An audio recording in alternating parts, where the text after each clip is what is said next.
നമസ്കാരം, ഞാൻ പ്രൊഫസർ അനിൽ മാത്യു. ഫണ്ടെടുത്ത് ബുദ്ധി അധ്യായത്തിലേക്ക് സ്വാഗതം.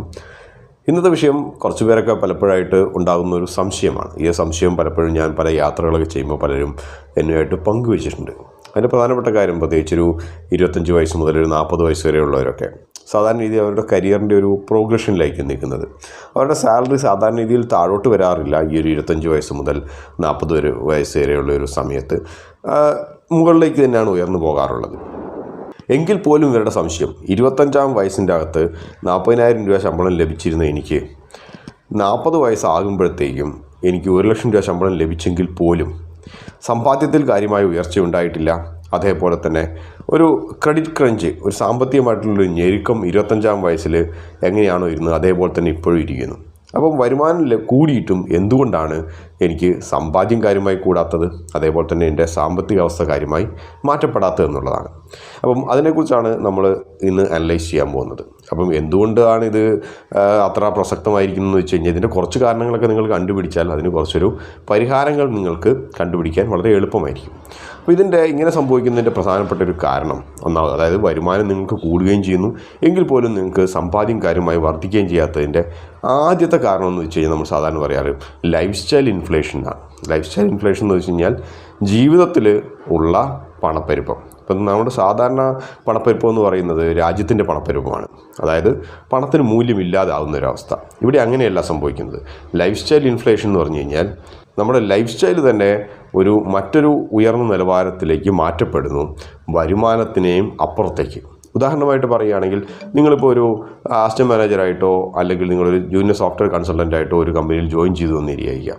അത് കഴിഞ്ഞിട്ട് നിങ്ങൾ 5-6 വർഷം കഴിഞ്ഞിട്ട് ടീം ലീഡായിട്ടോ അല്ലെങ്കിൽ നിങ്ങളൊരു സോണൽ മാനേജർ, റീജിയണൽ മാനേജറായിട്ട് നിങ്ങൾ 5-6 വർഷത്തിന് ശേഷം പ്രൊമോഷൻ ലഭിച്ചു. അപ്പോൾ നിങ്ങൾ സംഭവിക്കുന്നത് എന്താണ്? നിങ്ങൾ ആദ്യം ഒരു ജൂനിയർ ലെവലിൽ പണിയെടുത്തിരുന്നപ്പം നിങ്ങൾ ചിലപ്പോൾ ഒരു റെൻറ്റഡ് അപ്പാർട്ട്മെൻറ്റ്സിൻ്റെ അകത്ത് കുറച്ച് 3-4 പേര് ഷെയർ ചെയ്തിട്ടായിരിക്കും ജീവിക്കുന്നത്. അത് കഴിഞ്ഞാൽ നിങ്ങൾക്ക് തോന്നും, ഈ ഒരു ലൊക്കാലിറ്റി എനിക്ക് ശരിയല്ല, ഞാനൊരു മാനേജറാണ്. അപ്പോൾ നിങ്ങൾ എന്ത് ചെയ്യുന്നു? നിങ്ങളുടെ ശമ്പളം ചിലപ്പോൾ ഇരട്ടിയേ ആയിട്ടുണ്ടാകുകയുള്ളൂ, പക്ഷേ നിങ്ങൾ ഒരു 4 ഇരട്ടി കൂടുതൽ റെൻറ്റ് കൊടുക്കേണ്ടിയിരിക്കുന്ന ഒരു ഫെസിലിറ്റിയിലേക്ക്, ഒരു അപ്പാർട്ട്മെൻറ്റിലേക്ക് നിങ്ങൾ വാടക കൊടുത്ത് താമസം മാറുന്നു. അത് കുറച്ചും കൂടി ഒരു പോഷ് ഏരിയയൊക്കെ ആകാം. അപ്പോൾ സംഭവിച്ചത്, നിങ്ങളുടെ വരുമാനം ഇരട്ടിച്ചു, പക്ഷേ നിങ്ങൾ റെൻറ്റിൻ്റെ മുകളിൽ ചിലവാക്കിയിട്ടുള്ള പണം എന്ന് പറയുന്നത് നിങ്ങൾ 4 ഇരട്ടിയായി മാറി. അപ്പോൾ ഇത് ഒരു കാരണമാണ്. ഇതേപോലെ ഞാൻ ഉദാഹരണമായിട്ട് റെൻറ്റിൻ്റെ കാര്യം പറഞ്ഞതാണ്. മറ്റുള്ളതെല്ലാം ഉദാഹരണമായിട്ട് നിങ്ങൾ ആദ്യം ഓടിച്ചുകൊണ്ടിരിക്കുന്നത് ചിലപ്പോൾ ഒരു Maruti 800 കാറാകാം. അപ്പോൾ അതിന് പകരം നിങ്ങൾക്ക് കുറച്ച് കഴിഞ്ഞപ്പോഴേക്കും ഒരു ഹോണ്ട അക്കോർഡ് ആവണമെന്ന് നിങ്ങൾക്ക് തോന്നും. അപ്പോൾ ഇതേപോലെയുള്ളൊരു വലിയൊരു മാറ്റം, ഇത് ആണ് നമ്മൾ ലൈഫ് സ്റ്റൈൽ ഇൻഫ്ലേഷൻ. അതായത് നമ്മുടെ വരുമാനത്തിനെ കാർന്നു തിന്നുന്ന രീതിയിലുള്ള നമ്മുടെ ജീവിത ചെലവുകൾ കൂടി വരുന്നത്. അതിന് രാജ്യമോ അല്ലെങ്കിൽ രാജ്യത്തിൻ്റെ ഇൻഫ്ലേഷനോ ഒരു ഘടകമല്ല, അത് നമ്മൾ തന്നെ ഉണ്ടാക്കിയെടുക്കുന്നതാണ്. ഇതാണ് പ്രധാനപ്പെട്ട ഒരു കാരണം. പലർക്കും സംഭവിക്കുന്ന ഒരു ഏറ്റവും വലിയ പ്രശ്നം അതാണ്, വരുമാനത്തിൽ കവിഞ്ഞുള്ള ഒരു ചിലവ് എന്ന് പറയുന്നത്. അപ്പോൾ വരുമാനത്തിൽ കവിഞ്ഞുള്ള ചിലവ് എന്ന് പറയുമ്പോൾ എല്ലാവരും വേഗം, ഇല്ല ഞാൻ വലിയ ചിലവൊന്നും ചെയ്യുന്നില്ല, പണ്ടത്തെ AC ഒക്കെ തന്നെയാണ് വീട്ടിൽ നിന്നൊക്കെ പറയും. പക്ഷേ ഈ ഒരു ചിലവുകൾ, ഇതേപോലത്തെയുള്ള ലൈഫ് സ്റ്റൈലിനുള്ള ഒരു ചിലവുകൾ നമ്മൾ പലപ്പോഴും അത്ര കണക്കാക്കപ്പെടാത്ത പോകുന്നതാണ്. രണ്ടാമത്തെ കാരണം ഇൻഫ്ലേഷൻ തന്നെയാണ്, രാജ്യത്തിൻ്റെ ഇൻഫ്ലേഷൻ. പണപ്പെരുപ്പം കൂടുന്നു കാലങ്ങളായിട്ടുള്ളത്. അത് ഒരു പരിധി വരെ നമുക്ക് വരുമാനം കൂടുന്നതിനേക്കാൾ കൂടിയ നിലയിലാണ് ചിലപ്പോഴെപ്പോഴും മുമ്പോട്ട് പോകാറുള്ളത്. അതുകൊണ്ട് ഇത് നിങ്ങളുടെ വരുമാനത്തെ അല്ലെങ്കിൽ നിങ്ങളുടെ സമ്പാദ്യത്തെ തന്നെ ആത്യന്തികമായി കാർന്നു തിന്നുന്നതിൽ ഇടവരുത്തും എന്നുള്ളത് മറ്റൊരു കാര്യം. മൂന്നാമത്തെ കാര്യം എന്ന് വെച്ച് കഴിഞ്ഞാൽ, നമ്മൾ തിരഞ്ഞെടുക്കുന്ന പല പുതിയ ജോലികൾ. ഉദാഹരണമായിട്ട് പറയുകയാണെങ്കിൽ, നിങ്ങളിപ്പം ഒരു കമ്പനിയിൽ വർക്ക് ചെയ്യുന്നു, ഇപ്പോൾ വിപ്രോയിൽ നിങ്ങൾ വർക്ക് ചെയ്യുന്നു. അത് കഴിഞ്ഞിട്ട് നിങ്ങൾ ഒരു 5-6 വർഷത്തിന് ശേഷം നിങ്ങൾ മറ്റൊരു ജോലിക്കായി മറ്റൊരു സ്ഥലത്ത് നോക്കുന്നു. അപ്പോൾ മറ്റൊരു കമ്പനി നിങ്ങൾക്ക് ഓഫർ ചെയ്യുന്നു ഏകദേശം ഒരു 25-30% സാലറി ഹൈക്കിനേക്ക് വേണ്ടിയിട്ടൊരു ജോലി. പക്ഷേ നിങ്ങൾ റീലൊക്കേറ്റ് ചെയ്യണം. നിങ്ങൾ ചിലപ്പോൾ ഇപ്പോൾ ഓൾറെഡി വർക്ക് ചെയ്തുകൊണ്ടിരിക്കുന്നത് ജീവിത ചെലവ് താരതമ്യേന കുറഞ്ഞ ഒരു പട്ടണത്തിലാകാം. മറ്റേ ആൾ 25%, മറ്റേ കമ്പനി 25% സാലറി ഹൈക്ക് ഓഫർ ചെയ്തിട്ട് നിങ്ങൾ പോകുന്നത് താരതമ്യേന വലിയ ജീവിത ചെലവുള്ള ഒരു സിറ്റിയിലേക്കാകാം. അപ്പോൾ ഈ 25% അത്ര തന്നെയോ ചിലപ്പോൾ അതിൽ കൂടുതലോ നിങ്ങൾ നിങ്ങളുടെ അവിടുത്തെ ജീവിതത്തിന് വേണ്ടി കൂടുതലായിട്ട് സ്പെൻഡ് ചെയ്യേണ്ടി വരും. അപ്പോൾ ഈ ഒരു കാര്യം ആലോചിക്കാതെ നമ്മൾ പല ജോബ് ഓഫേഴ്സും നമ്മൾ ആക്സെപ്റ്റ് ചെയ്യുമ്പോൾ ആത്യന്തികമായി നമ്മുടെ സമ്പാദ്യത്തിലേക്കും നീക്കിയിരിപ്പിലേക്കുമുള്ള വലിയൊരു പിന്നോട്ട് വലിക്കലാണ് സംഭവിക്കുന്നത്. ഇതാണ് മറ്റൊരു കാരണം. അപ്പോൾ അതുകൊണ്ട് ജോബ് ഓഫർ നമ്മൾ ആക്സെപ്റ്റ് ചെയ്യുമ്പോൾ വെറും സാലറി എന്ന് മാത്രം ഓഫർ ചെയ്യുന്നു എന്നുള്ളത് മാത്രമല്ല, അതിൻ്റെ കൂടെ തന്നെ നമ്മൾ റീലൊക്കേറ്റ് ചെയ്ത് അവിടെ എത്തുമ്പോൾ അവിടുത്തെ ഒരു ആവറേജ് ലിവിങ് ഇൻഡെക്സ് എന്താണെന്നും കൂടി നമ്മൾ നോക്കണം. അവിടെ ഒരു ആവറേജ് സ്പെൻഡ് ചെയ്യേണ്ടത്, സ്കൂൾ ഫീസ് ആണെങ്കിൽ കുട്ടികളുടെ സ്കൂൾ ഫീസ് എന്ന് മാത്രം സ്പെൻഡ് ചെയ്യണം, ഫുഡ് എക്സ്പെൻഡിച്ചർ എന്താണ്, റെൻറ്റിനുള്ള വ്യത്യാസം എന്താണ്, അതേപോലെ തന്നെ ഭക്ഷണത്തിൻ്റെ ചിലവ് കൂടുതലായിട്ട് എങ്ങനെയാണ് വരുന്നത് എന്നുള്ള കാര്യങ്ങളെല്ലാം നമ്മൾ ആലോചിക്കണം. ചിലപ്പോൾ നമ്മൾ 100% പുറത്തുനിന്ന് കഴിക്കേണ്ട അവസ്ഥയിലേക്ക് എത്തും. ഇപ്പോൾ നിങ്ങൾ നിൽക്കുന്ന പട്ടണത്തിൻ്റെ അകത്ത് ചിലപ്പോൾ നിങ്ങളുടെ വീട്ടിൽ നിന്നായിരിക്കും പോയി നിങ്ങളുടെ അച്ഛനോ അമ്മയോ ഒക്കെ നിങ്ങൾക്ക് ഭക്ഷണത്തിന് വേണ്ടിയിട്ടുള്ള ഉണ്ടാക്കി തരുന്നുണ്ടാകാം, നിങ്ങൾക്ക് എടുത്തിട്ട് പോകാൻ കഴിയും. അപ്പോൾ ആ ഒരു വകയിൽ ഇങ്ങനെയുള്ള ടോട്ടൽ എക്സ്പെൻഡിച്ചർ എന്തുമാത്രമുള്ളതിനെക്കുറിച്ച് കണക്കാക്കിയിട്ട് വേണം നിങ്ങൾ ഇങ്ങനെയുള്ള തൊഴിലവസരങ്ങൾ സ്വീകരിക്കാൻ. അപ്പോൾ ഇതിങ്ങനെ സ്വീകരിക്കാതെ ഇരുന്ന് കഴിഞ്ഞാൽ പലപ്പോഴും നിങ്ങൾക്ക് ശമ്പളം കൂടിയിട്ടുണ്ടെങ്കിൽ കൂടിയും നിങ്ങൾ ഒരു കൂടുതൽ ടാക്സ് ഗവൺമെൻറ്റിലേക്ക് അടയ്ക്കുന്നുണ്ടെങ്കിൽ കൂടി ആത്യന്തികമായി നിങ്ങളെക്കാൾ കൂടുതൽ ബെനിഫിറ്റ് ലഭിക്കുന്നത് ഇന്ത്യ ഗവൺമെൻറ്റിന്, ടാക്സ് ഡിപ്പാർട്ട്മെൻറ്റിന് മാത്രമേ ഉള്ളൂ. രാജ്യസേവനത്തിനായി നിങ്ങൾ കൂടുതൽ ടാക്സ് പേ ചെയ്യുക എന്നുള്ളത് മാത്രമേ ഉള്ളൂ. നാലാമത്തെ കാരണം ഇതുമായിട്ട് വളരെ അടുത്ത് നിൽക്കുന്നതാണ്. ചിലർ ഒരു ഹയർ സാലറിക്കായിട്ട് പോകും, പക്ഷേ ആ സാലറി നിങ്ങൾ ടാക്സ് സ്ലാബ്സ് വെച്ച് നോക്കുമ്പോൾ വലിയ ബെനിഫിറ്റ് ഉണ്ടാകില്ല. ഉദാഹരണമായിട്ട് പറയുകയാണെങ്കിൽ ഏകദേശം 7 ലക്ഷം രൂപ സാലറി കിട്ടുന്നതും 8 ലക്ഷം രൂപ സാലറി കിട്ടുന്നതും പുതിയ ടാക്സ് സ്കീം അനുസരിച്ച് വലിയ വ്യത്യാസമൊന്നും വരാൻ പോകുന്നില്ല. ഇതുകൊണ്ട് ഗവൺമെൻറ്റിന് മാത്രമേ ലാഭമുള്ളൂ. കാരണം വലിയൊരു ടാക്സ് ജമ്പാണ് 7 ലക്ഷത്തിൻ്റെ അപ്പുറത്തേക്കൊക്കെ പോകുമ്പോൾ ഉണ്ടാകാൻ പോകുന്നതിന്. അപ്പം ഇതേപോലെയുള്ളൊരു ടാക്സ് സ്ലാബുകൾ തമ്മിലുള്ള വ്യത്യാസവും കൂടി നിങ്ങൾ ആരെങ്കിലും ഒരു കമ്പനി നിങ്ങൾക്ക് സാലറി ഓഫർ ചെയ്യുമ്പം നിങ്ങൾ മുമ്പോട്ട് നോക്കിക്കാണാൻ ശ്രമിക്കുക. ഇതുകൊണ്ട് ആത്യന്തികമായി ടാക്സ് ഉൾപ്പെടെ കൊടുത്ത് എൻ്റെ ജീവിത ചെലവ് ഉൾപ്പെടെ മാറ്റി ഒരു റീലൊക്കേഷൻ നടന്ന സിറ്റിയിലേക്ക് പോയി എന്നിട്ട് അവസാനം ഇതും അതും തമ്മിലുള്ള വ്യത്യാസം എന്താണ് അതുകൂടി നിങ്ങൾ കണക്കിലെടുത്തിട്ട് വേണം നിങ്ങൾ ഇങ്ങനെയുള്ള ജോലികൾ തിരഞ്ഞെടുക്കാൻ. ഇല്ലെങ്കിൽ നിങ്ങൾക്ക് ഇൻകം കൂടും, വരുമാനം കൂടിയതായിട്ട് റെക്കോർഡ്സിലുണ്ടാകും, പക്ഷേ ആത്യന്തികമായി അത് നിങ്ങളുടെ സമ്പാദ്യത്തെയോ ഒന്നും കാര്യമായിട്ട് ബാധിക്കാൻ പോകുന്നില്ല, കാര്യമായി ഉയർച്ച ഉണ്ടാകാൻ പോകുന്നില്ല. അതിന് പകരം ചിലപ്പോൾ നിങ്ങൾക്ക് നഷ്ടം തന്നെയാകാൻ വരുന്നത്.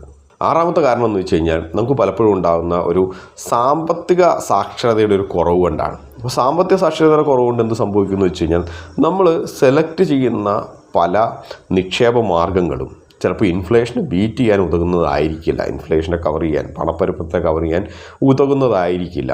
ഉദാഹരണമായിട്ട് പറയുകയാണെങ്കിൽ നിങ്ങൾ FDയിൽ കൊണ്ടുപോയി നിക്ഷേപിക്കുന്നു, ആകെ FD മാത്രമേ ഈ ലോകത്തുള്ളൂ എന്ന രീതിയിൽ നിങ്ങൾ നിക്ഷേപിച്ചു, മുഴുവൻ പണവും അതിൻ്റെ അകത്ത് നിക്ഷേപിച്ചു കഴിഞ്ഞാൽ നിങ്ങളൊരു 10-20 വർഷം കഴിഞ്ഞ് നോക്കുമ്പോൾ നിങ്ങളുടെ കൂടെ തന്നെ ഇതിനേക്കാളും ചുരുങ്ങിയ വരുമാനമുള്ളവർ പോലും നിങ്ങളെക്കാൾ കൂടുതൽ നീക്കിയിരിപ്പുള്ളതായിട്ട് നിങ്ങൾക്ക് കാണാൻ കഴിയും. പണത്തിന് കൂടുതൽ മൂല്യം ലഭിക്കുന്നതായി കാണാം. അവരതിന് പകരം ഓൾട്ടർനേറ്റ് ആയിട്ടുള്ള വേറെ വല്ല ചില ബോണ്ടുകളിലായിരിക്കാം, കൂടുതൽ NCDsകളിലായിരിക്കാം, അല്ലെങ്കിൽ സ്റ്റോക്ക് മാർക്കറ്റിൽ നിക്ഷേപിച്ചിട്ടുണ്ടാകാം, അല്ലെങ്കിൽ മ്യൂച്വൽ ഫണ്ടിൽ നിക്ഷേപിച്ചിട്ടുണ്ടാകാം. പണപ്പെരുപ്പത്തെ അതിജീവിക്കുന്ന പല മാർഗ്ഗങ്ങളിലൂടെയും അവർ പലതും ചെയ്തവരുണ്ടാകാം. അതേപോലെ തന്നെ ചിലപ്പോൾ നിങ്ങൾ ആകെ മറ്റൊരു കാര്യം എന്ന് വെച്ച് കഴിഞ്ഞാൽ റിയൽ എസ്റ്റേറ്റുകളാവാം.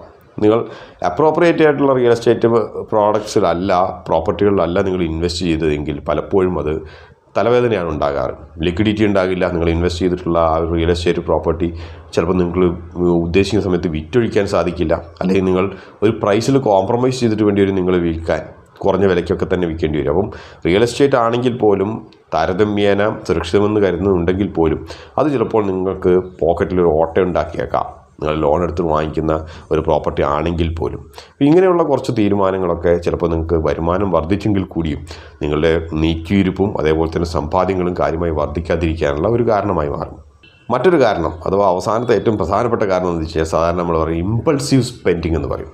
ഇമ്പൾസീവ് സ്പെൻഡിങ് എന്ന് വെച്ച് കഴിഞ്ഞാൽ നമ്മൾ പ്ലാൻ ചെയ്തിട്ട് പോകുന്നൊരു സ്പെൻഡിങ് ഒന്നുമല്ല, പെട്ടെന്ന് നടന്നു പോകുമ്പോൾ നമുക്ക് സ്പെൻഡ് ചെയ്യണമെന്ന് തോന്നുന്ന, ചിലവഴിക്കണമെന്ന് തോന്നുന്ന കുറേ കാര്യങ്ങളുണ്ടാകും. ഉദാഹരണമായിട്ട് നമ്മളിപ്പോൾ ഒരു എയർപോർട്ട് നമ്മൾ വെയിറ്റ് ചെയ്യുകയാണെങ്കിൽ ചിലപ്പോൾ അവിടെ ഒരു വലിയൊരു എന്താ പറയുക ഒരു വാച്ചിൻ്റെ ഒരു ഷോറൂം കണ്ടു. അപ്പോൾ നമ്മൾ വെറുതെ നടക്കുന്നു, കുറേ സമയമുണ്ട്.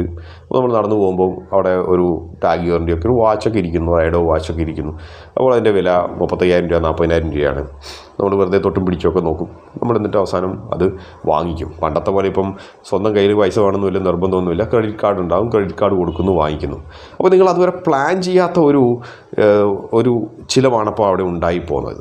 അത് നിങ്ങൾ പ്ലാൻ ചെയ്തതല്ല. അത് നിങ്ങൾ പ്ലാൻ ചെയ്ത പല സ്പെൻഡിങ്ങുകളും ഉണ്ടാകും. ചിലപ്പോൾ കാറ് വാങ്ങിക്കുന്നത് ചിലപ്പോൾ 6 മാസമോ 1 വർഷമോ ഒക്കെ പ്ലാൻ ചെയ്തിട്ടൊക്കെ ആയിരിക്കാം വാങ്ങിക്കുന്നത്. അതുപോലെ എയർ കണ്ടീഷണർ വാങ്ങിക്കുന്നത് ചിലപ്പോൾ നിങ്ങൾ പ്ലാൻ ചെയ്തിട്ടാകാം വാങ്ങിക്കുന്നത്. ചൂടുകാലം വരുന്നുണ്ട്, ഓഫ് സീസണിൽ വേണമെങ്കിൽ മഴക്കാലത്ത് വാങ്ങിക്കാമെന്നൊക്കെ. ഇതങ്ങനെയല്ല. നിങ്ങളൊരു മിനിറ്റുകൾ കൊണ്ടോ അല്ലെങ്കിൽ കുറച്ച് സെക്കൻഡുകൾ കൊണ്ടോ എടുക്കുന്നൊരു തീരുമാനം ചിലപ്പോൾ നിങ്ങളുടെ പോക്കറ്റിനെ ചോർത്തിക്കളയും. അപ്പോൾ ഇത് ഇമ്പൾസീവ് സ്പെൻഡിങ് എന്ന് പറയുന്നത് പലരുടെയും പോക്കറ്റിന് തുളയിടാനുള്ള വലിയൊരു കാരണമാണ്. അപ്പോൾ നിങ്ങൾ ആലോചിക്കും ഇതിനൊക്കെ ഒരു സൊല്യൂഷൻ എന്താണെന്നുള്ളത്. ഇമ്പൾസീവ് സ്പെൻഡിങ്ങിൻ്റെ ഒരൊറ്റ സൊല്യൂഷനേ ഉള്ളൂ. നിങ്ങളൊരു അരമണിക്കൂർ അല്ലെങ്കിൽ നിങ്ങളൊരു 1 മണിക്കൂർ തന്നെ നിങ്ങൾ ഇരിക്കുക. വാങ്ങിക്കാൻ തോന്നിക്കഴിഞ്ഞാൽ നിങ്ങളൊരു 1 മണിക്കൂർ നിങ്ങൾ വെയിറ്റ് ചെയ്യുക. വെയിറ്റ് ചെയ്തിട്ട് നിങ്ങൾ ഒന്നുകൂടി ആലോചിച്ച് നോക്കുക, ഇത് ശരിക്കും എനിക്ക് വേണ്ടതാണോ, ഇതിന് എന്തുമാത്രം ഉപയോഗമുണ്ട്, യൂട്ടിലിറ്റി ഉണ്ട്, വാങ്ങിക്കണമോ, ഞാൻ എത്ര ഇത് ഉപയോഗിക്കും എന്നുള്ള കാര്യങ്ങളെക്കുറിച്ച് ആലോചിച്ച് നോക്കിക്കഴിഞ്ഞാൽ മിക്കവാറും നിങ്ങൾക്ക് ഒരു ഇമ്പൾസീവ് സ്പെൻഡിങ് എന്ന് പറഞ്ഞിട്ട് പെട്ടെന്ന് തോന്നിയിട്ട് ചാടിക്കയറി ചിലവഴിക്കുന്ന ഈ രീതിയിലുള്ള പലതും നിങ്ങൾക്ക് ഒഴിവാക്കാൻ കഴിഞ്ഞേക്കാം 2 തവണ ആലോചിക്കുമ്പോൾ. അപ്പോൾ ഈ ഇമ്പൾസീവ് സ്പെൻഡിങ് ഒഴിവാക്കിയാൽ തന്നെ ഏകദേശം 10 മുതൽ 15% വരെ നിങ്ങളുടെ പോക്കറ്റിൽ ഓട്ടയിടുന്ന പല ചിലവുകളും കുറയ്ക്കാൻ കഴിയും. അപ്പോൾ ഇതുപോലെയുള്ള കുറച്ച് കാര്യങ്ങളാണ് നമ്മൾ പലപ്പോഴും നമ്മുടെ വരുമാനം കൂടിയെങ്കിൽ കൂടിയും നിങ്ങളുടെ സമ്പാദ്യങ്ങൾ കൂടാതിരിക്കാനുള്ള പ്രധാനപ്പെട്ട കാരണം. അപ്പോൾ കുറേ പേർക്കൊക്കെ ഇതെന്തൊക്കെയാണെന്നൊക്കെ മനസ്സിലായി കാണുമെന്ന് ഇരിക്കുന്നു. ഇതിന് സ്വന്തമായിട്ടുള്ള പരിഹാരങ്ങൾ പലതും കണ്ടുപിടിക്കുന്നതായിരിക്കും നല്ലത്, ഞാൻ പറയുന്നതിനേക്കാളും കൂടുതൽ. ഞാൻ പറഞ്ഞിട്ടുള്ളത് ഒരു ജനറൽ ആയിട്ടുള്ള കുറച്ച് പരിഹാരങ്ങളൊക്കെയാണ്. അതെല്ലാവർക്കും എപ്പോഴും അപ്പീലിംഗ് ആയിട്ട് നല്ലതായിട്ട് തോന്നണം നിർബന്ധമില്ല. പക്ഷേ എങ്കിൽ പോലും എന്തൊക്കെയാണ് കാരണങ്ങളെന്ന് അറിഞ്ഞാൽ തന്നെ പരിഹാരങ്ങൾ കണ്ടുപിടിക്കുക താരതമ്യേന എളുപ്പമുള്ളൊരു കാര്യമാണ്. അപ്പോൾ ഇതോടുകൂടി ഈ ഒരു അധ്യായം അവസാനിക്കുകയാണ്. മറ്റൊരു തരത്തിൽ വീണ്ടും കാണാം. അതുവരെ നന്ദി, നമസ്കാരം.